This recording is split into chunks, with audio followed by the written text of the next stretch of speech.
Таны амьдралд тулгарч байгаа асуудал ганц таны асуудал биш. Харин ойлголтын, хандлагын, заримдаа нийгмийн алдааны үр дагавар байж болно. Судалгаа 71 нэвтрүүлэг сэтгүүлч судлаач хамтдаа баримт судалгаа, бодит кейсээр тулгуурлан нийгэмд тулгамдсан асуудлыг задлан шинжилж, зөв онцлон шийдэл рүү хөтлөнө. Даваагаас баасан гараг бүр 12 цаг 5 минутаас гэр бүлийн радио 104.5, 84.5 долгион болон гэр бүлийн радио 104.5 пэйж хуудасаар хүрч байна.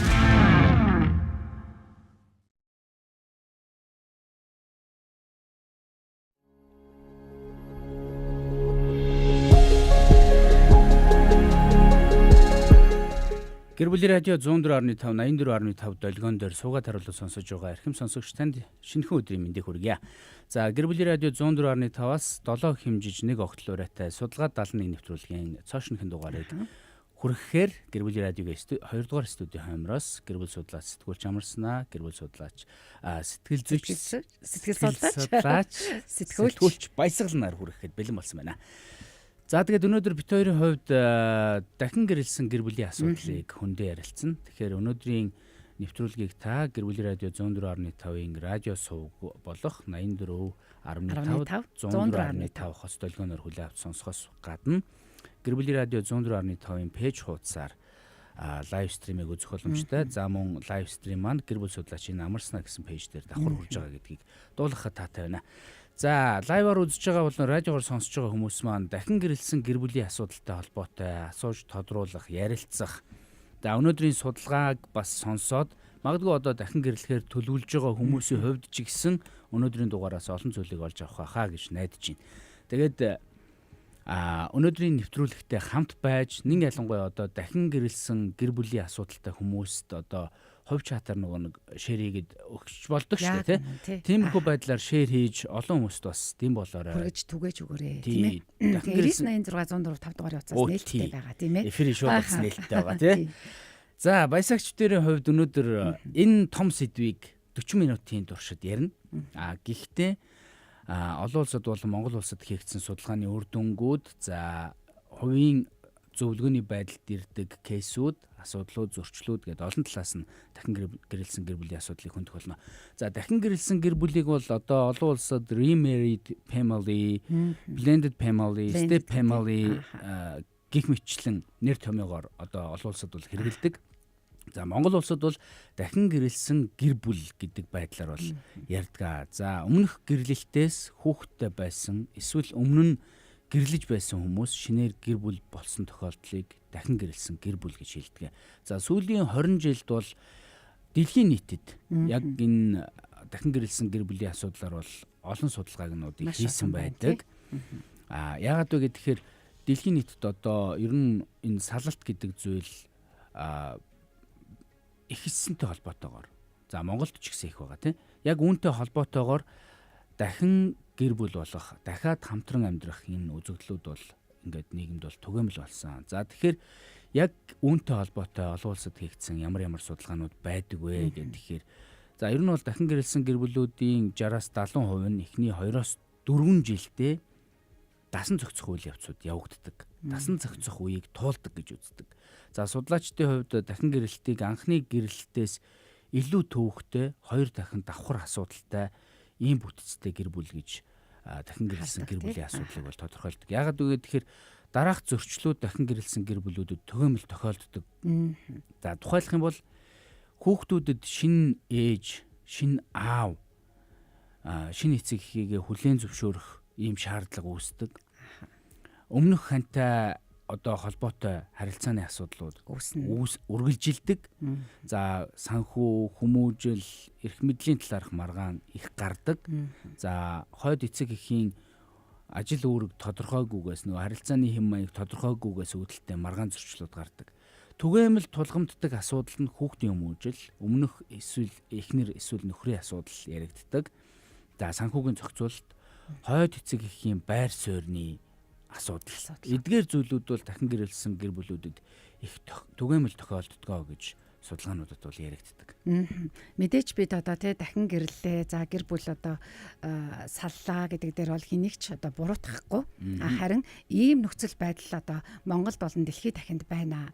Тэгвэл цаашдаа л одоо хүн лэмчин тий тэгээ цаашдаа л одоо дахиад гэр бүлтэй болох юм чинь хэрхэн яаж одоо зохицуулж амьдрах вэ гэдэг гарц гаргалгаа шийдлийг судалгааны дараа бас хүргэнэ. За тэгээ олон улсын судалгаа, Америкийн нэгдсэн улс болон Европын судалгаануудаас харах юм бол анхны гэрлэлтийн 40-50% нь бол цуцлагдж байна тий.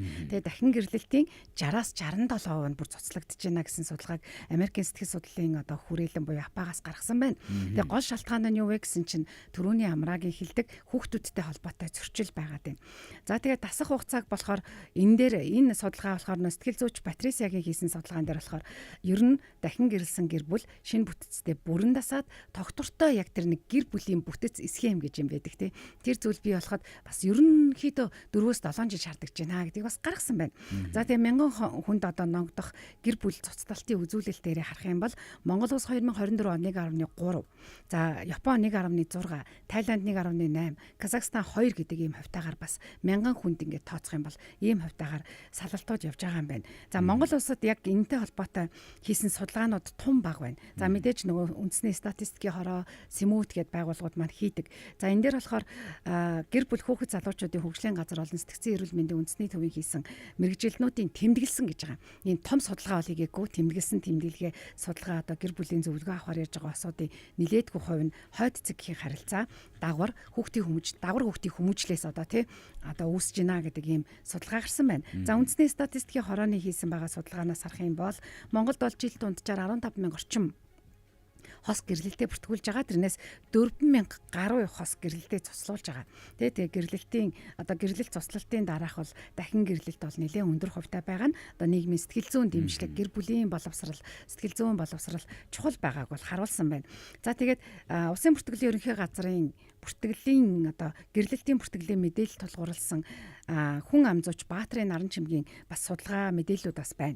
Энэ судалгаан дээрээс харах юм бол анхны гэрлэлт бас өмнө нь гэрлэж байсан хүмүүсийн дахин гэрлэлтэй холбоотой үзүүлэлтүүдийг бас нэлээд одоо дээр үед бол шинжилсэн байна. Сүүлийн үед бол шинжилсэн тов баримт баг. Эндээс харах юм бол сүүлийн 5 жилийн хугацаанд л 79577 хос гэрлээд 20409 хос салсан гэсэн тий мэдээлэл. Тэгээд наран чимгийн тайлан судалгаан дээр болохоор юуг онцолцсон байгаа вэ гэх юм бол салалтын тоо өсөхийн хэрээр дахин гэрлэгчдийн тоо нэмэгдэх хандлагатай. Энэ бол яалтчгүй байна тий. За дахиад цаашаага дахин гэрлэлтэд орж байгаа хүмүүсийн дунд эрэгтэйчүүдийн хувь хөвчлэн өндөр байна гэдгийг харуулж байна. За тэгээ өмнөх гэрлэлтээс хүүхдтэй хүмүүсийн бүрдүүлсэн нөгөө холимог гэр бүл, blended гэр бүл гэдэг байгаа тий. Энэ маань Монголд нэмэгдэж байгаа ч гэсэн яг энэ чиглэлийн тусгай судалгаа хомос байна. Энийг хийх хэрэгтэй байна. Тэдэнд гэр бүлийн боловсрал олгох хэрэгтэй байна гэдгийг гаргасан байна. За тэгээ дахин гэрлэгчдийн дунд эрчүүдийн хувь өндөр байна. За тэгээ мэдээж нөх хүүхэдтэй хүмүүсийн дахин гэрлэлтийн үед болохоор хойд цэг, хойд хин үүрэг, за хүүхэд нөгөө тэр гэр бүлдээ дасан зохицох, за тэгээд нөгөө одоо ээж одоо тусдаа байгаа дахиад ээжийнхээ аавынхаа ч гэдэг юм уу те гэр бүл дасан зохицох гэдэг асуудлууд нэлээд гардаг юм байна гэдэг энэ зүйлүүд гарсан байна. За тэгээд өмнөх гэрлэлтээс хүүхдтэй хүмүүсийн одоо нэгдсэн гэр бүлүүдийнх нь онцлогоос болоод дахин салалтууд одоо бий болоод байгаа юм байна гэдгийг бол Монголын одоо судалгаа мэдээлэлдэр бол үндэслэж одоо ярьлаа. За тэгэхээр судалгаа 71 нэвтрүүлгийн өнөөдрийн дугаараар дахин гэрэлсэн гэр бүлийн асуудлыг хөндөө ярьж байна. Тэгэхээр магадгүй та дахин гэрэлсэн бол яг өнөөдрийн сэдвтэй холбоотой асууж тодруулах зүйл байвал битээрээс асууж болно. 9986 104 5 гэсэн мессежний дугаар болон эфирт холбогдох шууд утас нээлттэй байгаа гэдгийг хэлье. За нөгөө талаараа лайвын доор коммент хэсэгт одоо сэтгэл хэлбэрээр асууж хэлэх зүйлүүдэд илэрхийлээд яриарай. За нөгөө талаараа бас дахин гэрэлсэн тэдгээр хүмүүс рүү мессежээр, шеэр хэлбэрээр өнөөдрийн дугаарыг бас явуулж харилцааны асуудалтай бас бодиттой шийдэл гаргахад нь анхаарахад нь одоо туслах ийм сайхан үйлийг хийж өгөөрэй гэж хэлэх байна тий. За судалгаагаар дахин гэрэлсэн хосуудын салалт 60-аас 67% хүрдэгэ. Анхны гэрлэлтийн салалтын түвшин 40-оос 50% харьцангуй доогуур байдгаа гэсэн нэг ийм юм байдаг. За дээрэс нь хойд эцэг их болон хүүхдүүдийн харилцааг холбох өмнөх гэрлэлтийн сэтгэл зүйн шарахыг шинэ гэр бүлдээ зөөж оруулдаг энэ нөхцөл байдлыг аль болох үүсэхгүй байх нь дахин гэрэлсэн гэр бүлийг асуудлаа зөрчлөө, бодиттой шийдэх нөхцөл байдал үндсэн болдог гэж үздэг. За зарим судалгаагаар 2013 онд хийгдсэн судалгаа байхгүй энэ.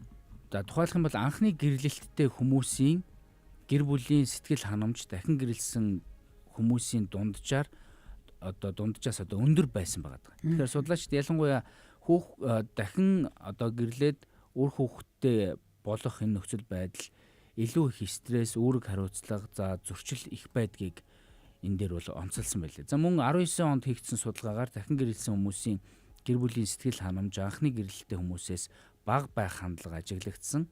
За энэ үр дүнгээс зарим хүмүүс анхны гэрлэлт маань илүү амар тайван байж таа гэж бодох ийм нөхцөл байдлыг бол дүгнэлт болгосон байна. За нөгөө талаасаа өөр судалгаанууд дээр тухайлх юм бол 290 хүнд дахин гэрэлсэн 290 хүнийг хамруулсан ийм сонгодог судалгаагаар оролцогчид одоогийн гэрлэлтээ өмнөх гэрлэлтээс илүү шударга, илүү сэтгэл ханамжтай байгаа тухай бол дүгнсэн байна. За энэ чэнэс онцлсон зүйлүүд нь нэг ялангуяа эмэгтэйчүүдийн хувьд болохоор өмнөх гэрлэлтэйг харьцуулахад одоогийн гэрлэлтээ илүү сэтгэл хангалуун байсан гэдгийг бол онцлсон байна. Тэгэхээр нөгөө өмнөх гэрлэлт болон одоогийн гэрлэлт нөхцөл байдал. За нөгөө ханамжтай хүмүүсийн одоогийн дахин гэрэлсэн гэр бүлийн харилцаа нь сэтгэл ханамжтай гэж дүгнсэн нөхцөл байдлуудыг ингээд харах юм бол нөгөө харилцааны асуудал, бие бинийгээ ойлгох, харилцааны чанар нь харьцангуй өндөр байсан тухай энэ ч дүгнсэн байгаа юм л да. Тэгэхээр нөгөө дахин гэрэлсэн ч бай одоо анхны гэрэлтээр явж байгаа ч гэсэн энэ хүмүүсийн хувьд нөгөө харилцааны чанар гэдэг зүйлийг бие биедээ үлдэх сэтгэл ханамж гэдэг зүйлийг өндөр байлгаж чадах юм бол аль аль нь ингээд амжилттай байх тохиолдлууд бий гэдэг ийм хоёр талын нөхцөл байдлыг үүсгэсэн байна. Тэгэхээр нөгөө дахин гэрлэн гэдэг буруу зүйл биш.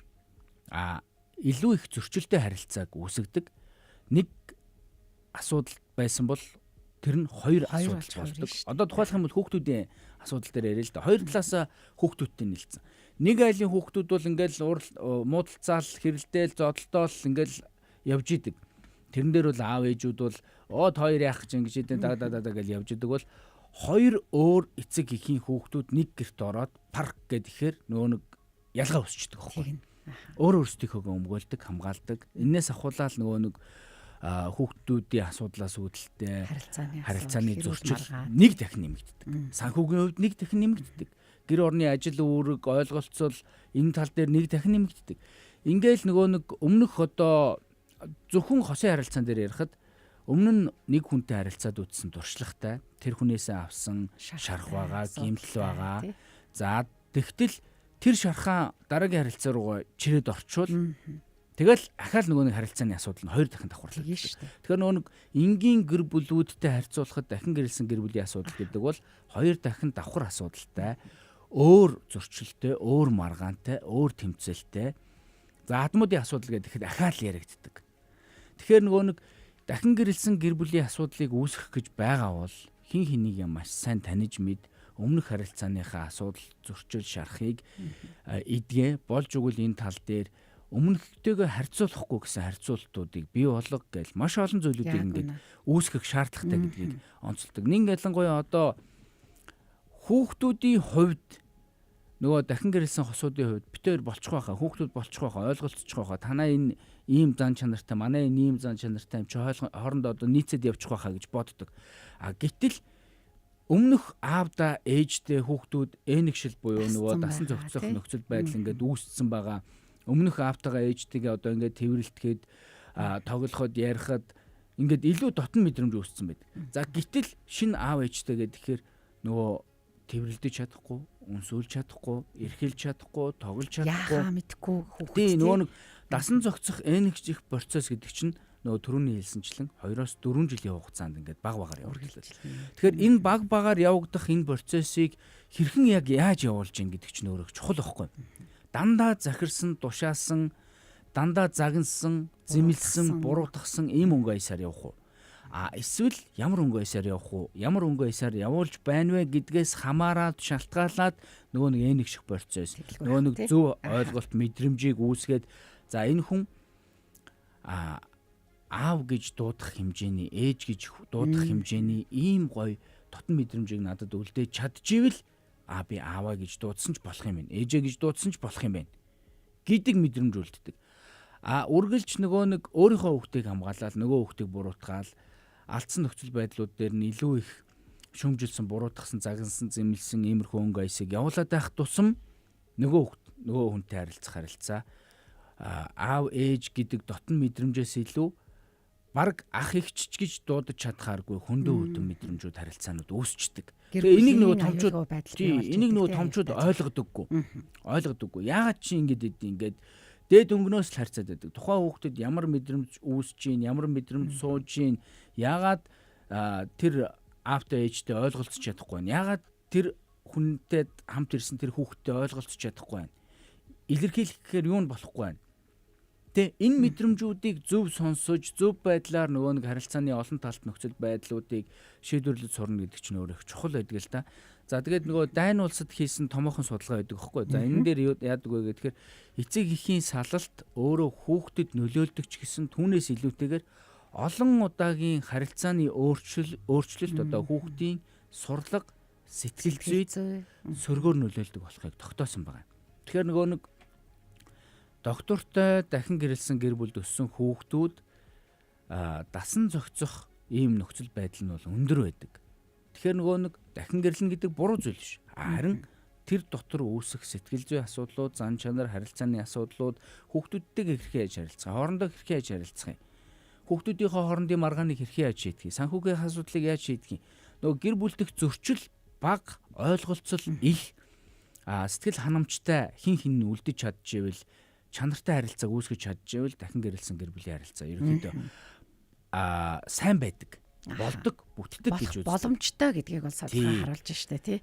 За тэгээд ер нь бол бусад улс орнууд тэгвэл яг энэ дахин гэрэлсэн гэр бүлүүдэд ямар зүйл одоо тий тулгардیں۔ Бас яаж шийддэг гэдэг мэдээлэл байна. Тэгээд Америкийн нэгдсэн улсад болохоор статистикээр нэг гэр бүлүүдийн нэлээдгүй хувийг бол холимог гэр бүлүүд эзэлдэг. За тэгээд яг энэ дээр болохоор уян хатан эцэг их буюу тий салсан ч хүүхдийн төлөө хамтран шийдвэр гаргах тэр соёл бол маш хүчтэй байдаг.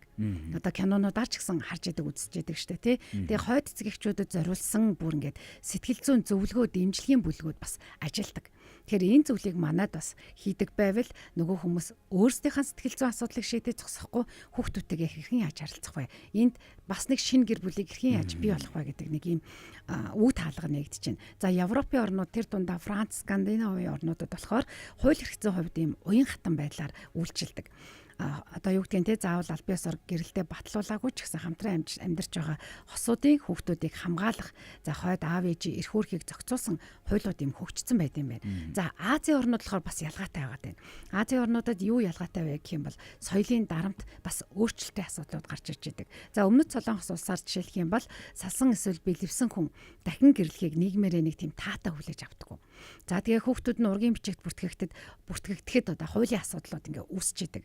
Харин сүүлийн жилүүдэд болохоор юу гэдэг хууль эрх зүйн шинжилэл хийгдээд одоо хойд эцгийн овгийг авах боломжтой болсон гэдэг ч юм уу те ийм асуудлууд бий болсон байна. За тэгээд одоо телевизийн шоунуудаараа бол яг энэ гэр бүлийн шоунуудаараа бол Солонгос ус алдартай шүү дээ. Тэгээд энэ нэвтрүүлгүүдээр дахин гэрлэлтийг яг эргээр харуулах болсон. Энэ нь одоо нийгмийн одоо энэ өөрчлөлтөд нийгмийн ойлголтод бол хурдцтайгаар ийм хандлагын өөрчлөлт өгж байгаа гэсэн мэдээлэл байна. За тэгээ Япон улсад болохоор дахин гэрлэхийг нөгөө сайкон гэж нэрлэдэг юм байна. Тэгээ салсны дараа эмэгтэйчүүд бүр 6 сарын дотор дахин гэрлэхийг хоригдсан хуучин хуулийг бол саяхан өөрчилж эхэлсэн байна.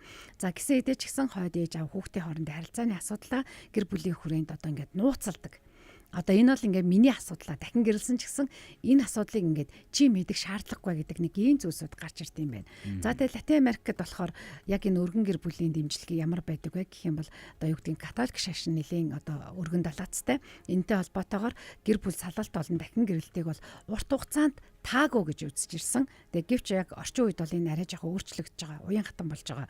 Латин Америкийн холимог гэр бүлүүдийн давуу тал нь болохоор өргөн гэр бүл буюу нөгөө өвөө, эмээ, аав, ээж те нахцууд нь хүүхдийн хүмүүжилд анхаардаг, хамтдаа оролцдог.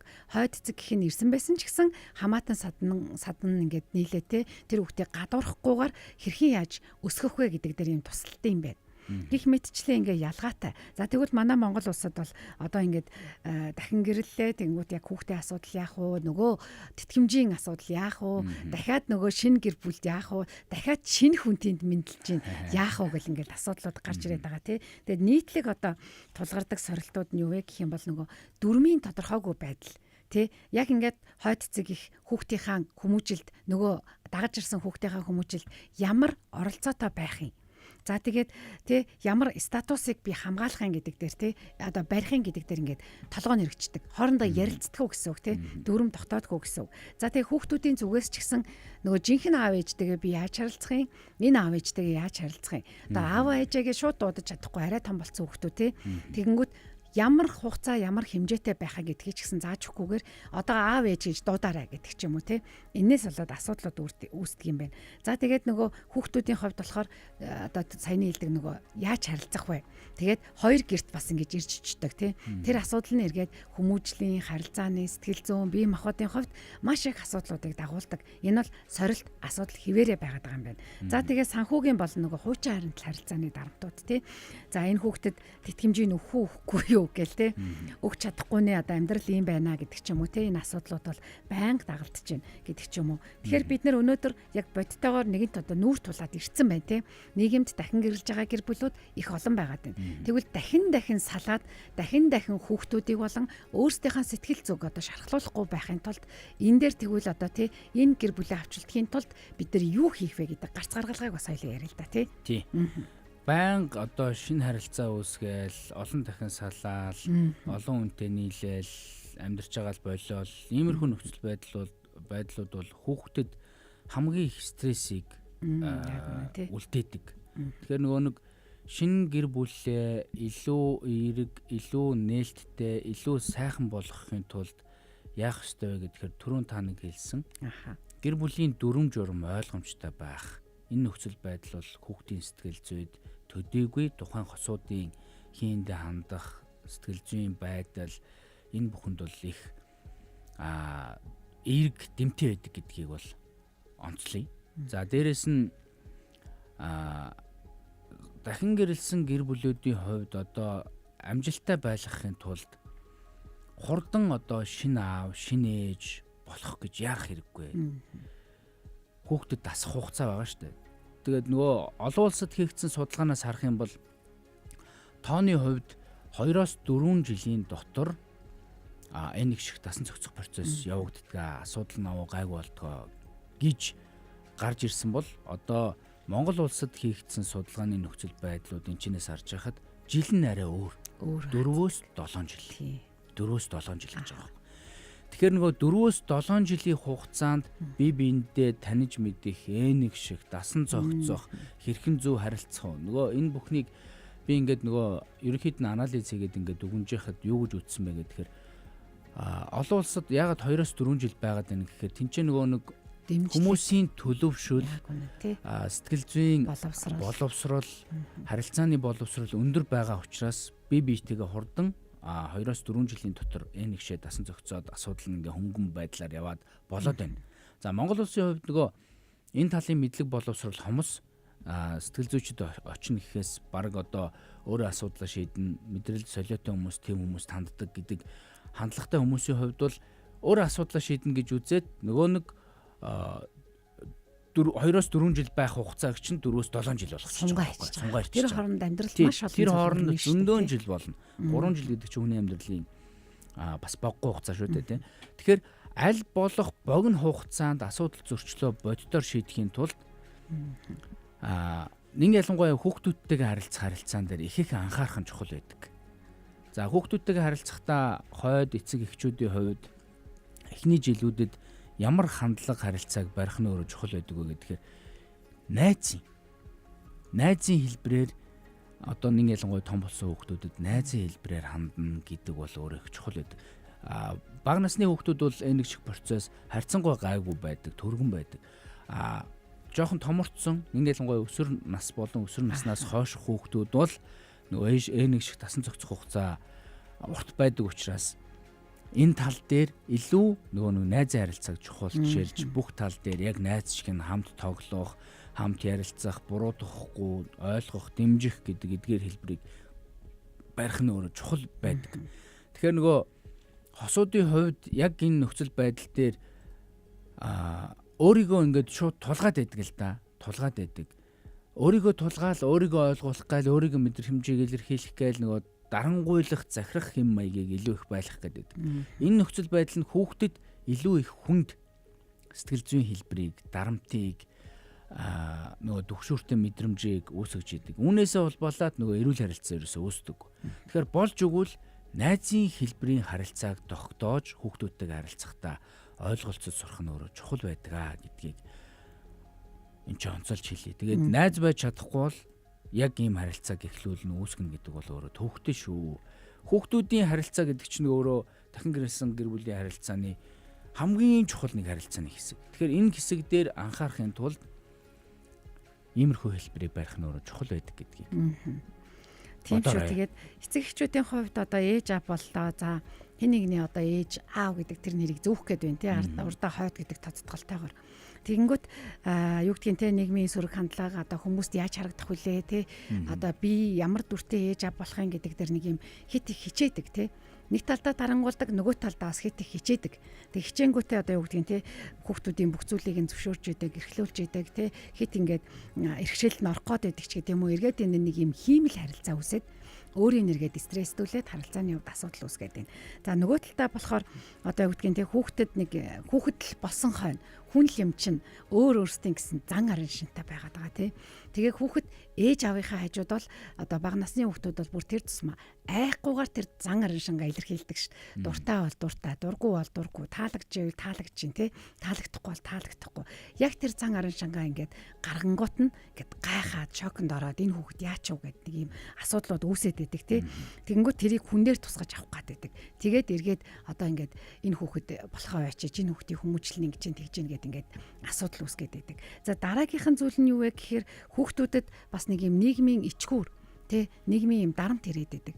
Хойд аавтай хойд ээжтэй тий гэдэг тийм зүйл ирээд байдаг. Тэгэхээр энэ дээр нийгмээрээ бас анхаарах хэрэгтэй. Одоо нэгэнт бид одоо салаад дахин гэр бүл болсон гэр бүлийг те тэнд амьдарч байгаа хүүхдүүдийг нийгмээрээ нэм ичгүүр тунгаахгүй байх. Тэгээд хувь хүн гэдэг талаас нь ээж аав бас тэр хүүхдийн зан чанарыг харж ойлгох, таньж мэдэх те өөрийнхөө зан чанарыг таньж мэдээгүй үжиж хүнийхийг таниул яана гэдэг. Тийм учраас л яг энд сэтгэл зүйн боловсрал одоо мэдлэг мэдээлэл маш чухал байгааг л харуулдаг юм л та.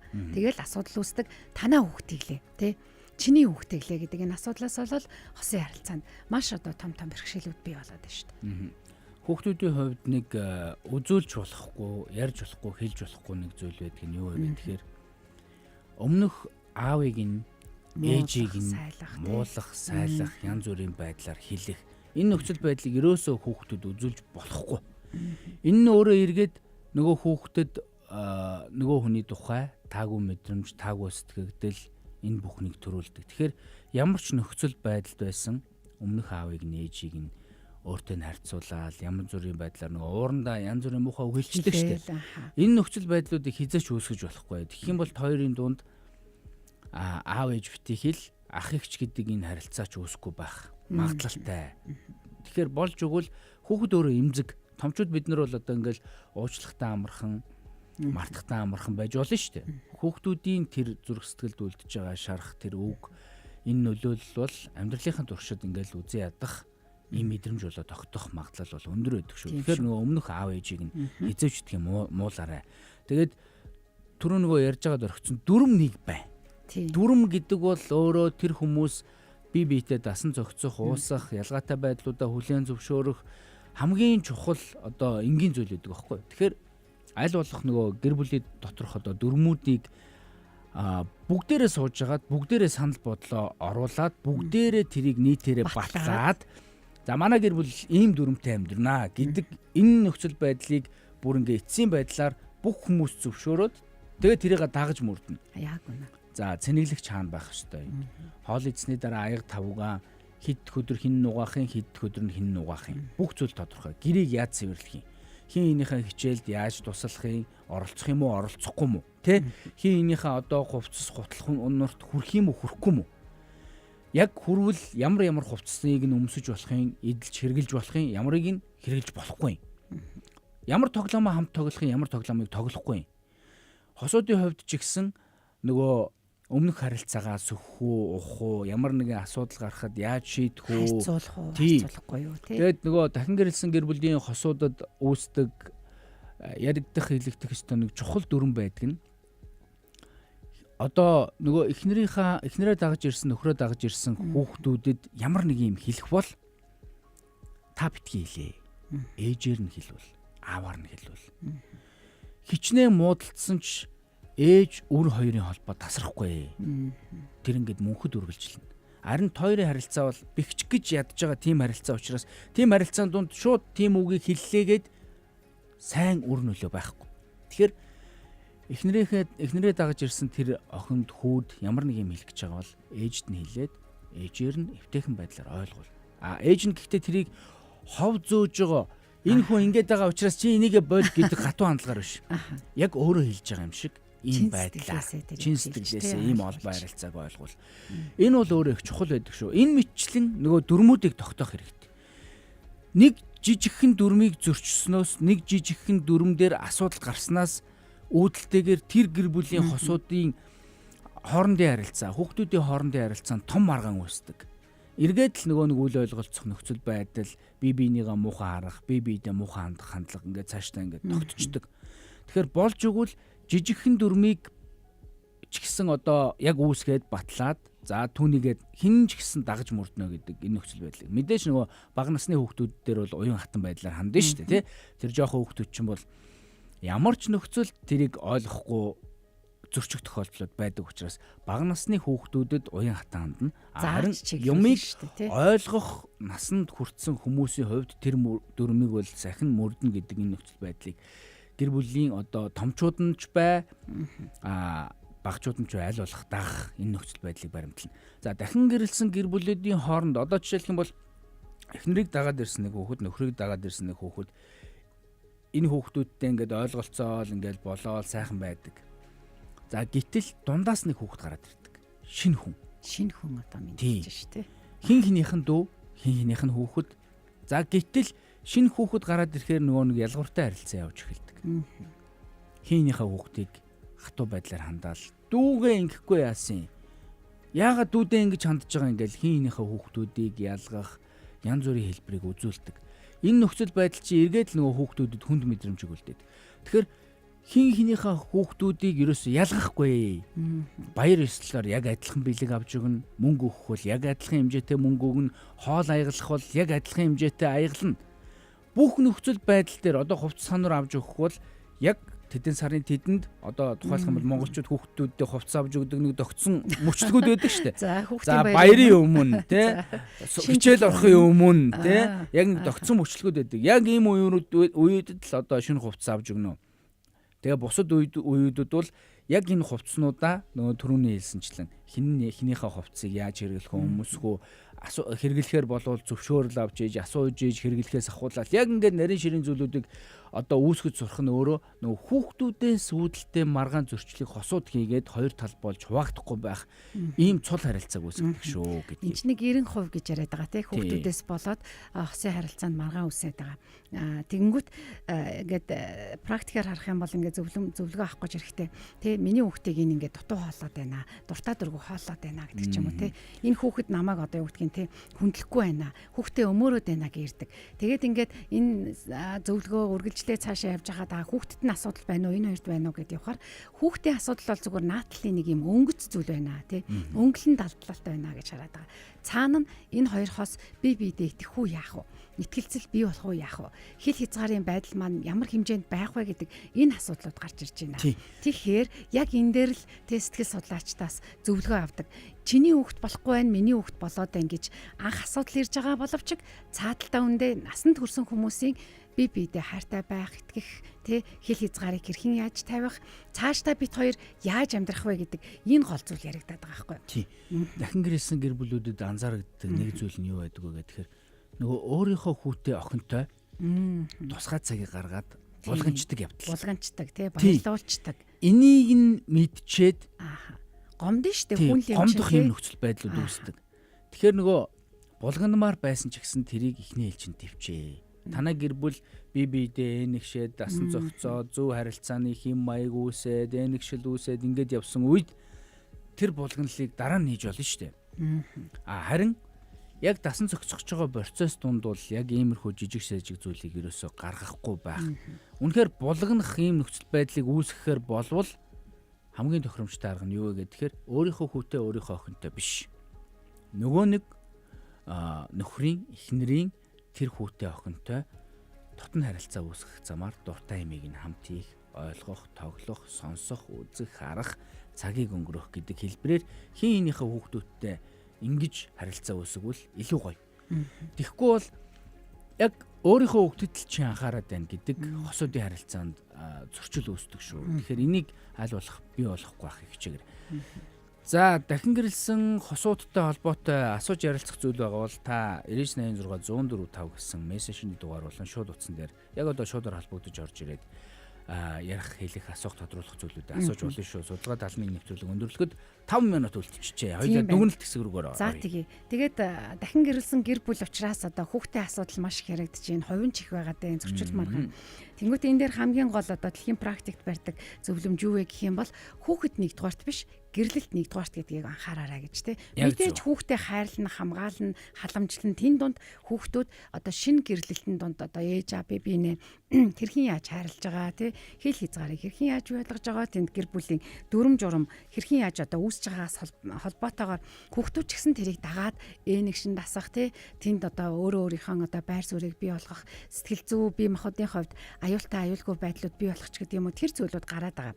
Тэгэнгүүт энд бид хамгийн одоо шилдэг хамтрагч шүү гэдгийг л хүүхдэд харуулчих гэдэг зөвлөмж хамгийн түрүүнд байна те. Тэгээд эцэг их нь бие биедээ хайртай байдаг, бат бөх тэр харилцаатай байгааг харахтаа хүүхэд ерөөсөө л би аюулгүй орчинд амьдарч байгаа юм байна. Сэтгэл зүйгээд бие махбодын хувьд те гэдэг тэр зүйлийг шууд л авчдаг. Аюулгүй байдал тийм бий болтгоо гэсэн үг. За дараагийнхан зүйл юу вэ гэх юм бол одоо бид хоёр дахин гэрэлсэн гэр бүл за яшиг болцоод жахав те тэгээд жахав те гэж хүмүүс маш их ярих гаддаг те. За яшиг одоо эн чинь ингээл дэмий юм уу да гэдэг бол 7 хоног заавал нэг удаа хүүхэдгүүгээрээ хоёулахнаа болцох тэр зааварчилгааг бол дэлхийд дахинд одоо сэтгэл зүйчдийн хувьд хосуудад бол маш их өгдөг байгаа даа. Тэгээ уулзалтын үеэр одоо юу гэдгийг те уулзалт хийгээд хүүхдтэйгээ цаг гаргаад хоёр биентэйгээ цаг гаргах үедээ хүүхдийнхаа хүмүүжлийг хуучин эхнэр нөхрийнхаа асуудлыг санхүүгийнхаа маргааныг битгий яриарай. Тэ? Одоо ингээл болцонгуудаа нэрэ хүмүүс юу ярих вэ гэдэг дээр ингээд нэг юм хийцгүрх гэдэг те.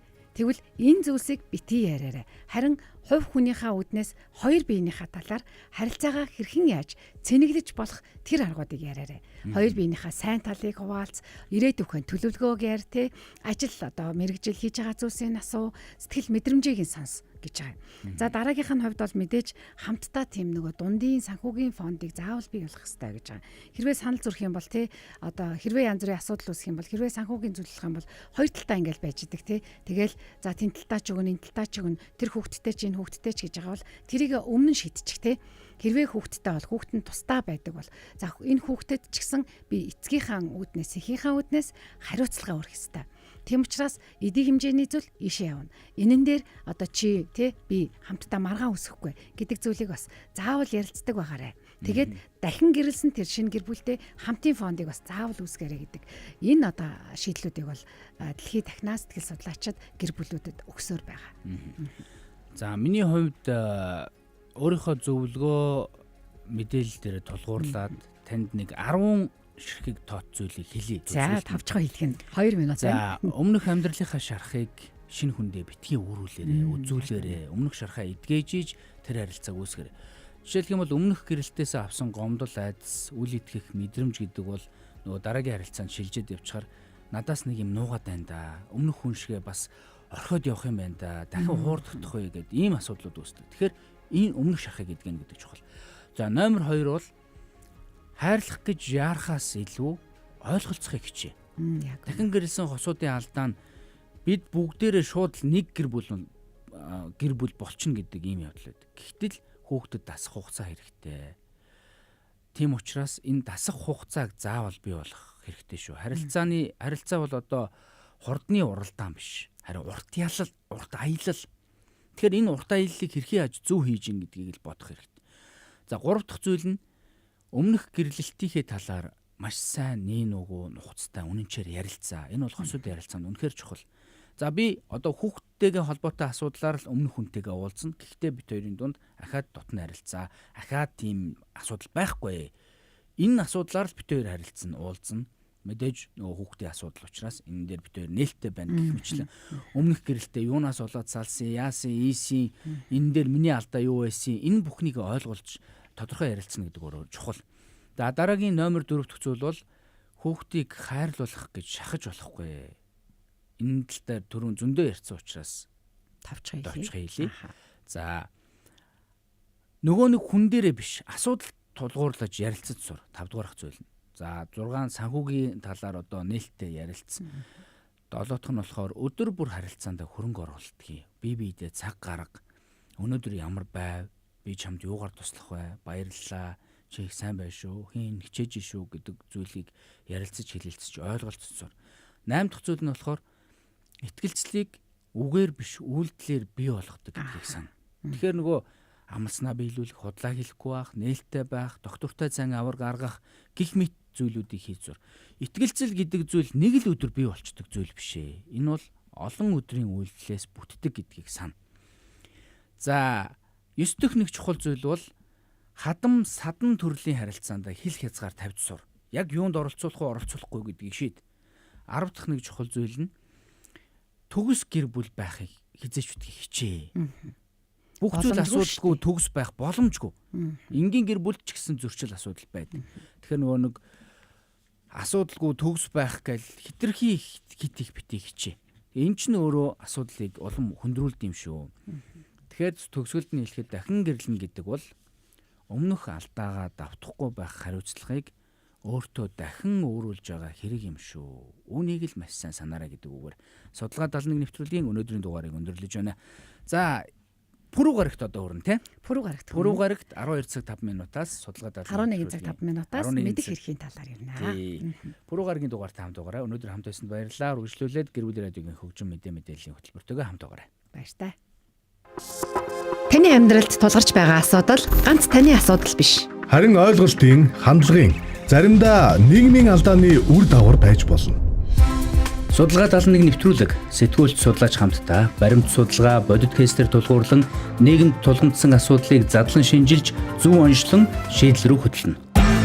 Даваагаас баасан гараг бүр 12 цаг 5 минутаас гэр бүлийн радио 104.5, 84.5 долгион болон гэр бүлийн радио 104.5 пэйж хуудасаар хүрч байна.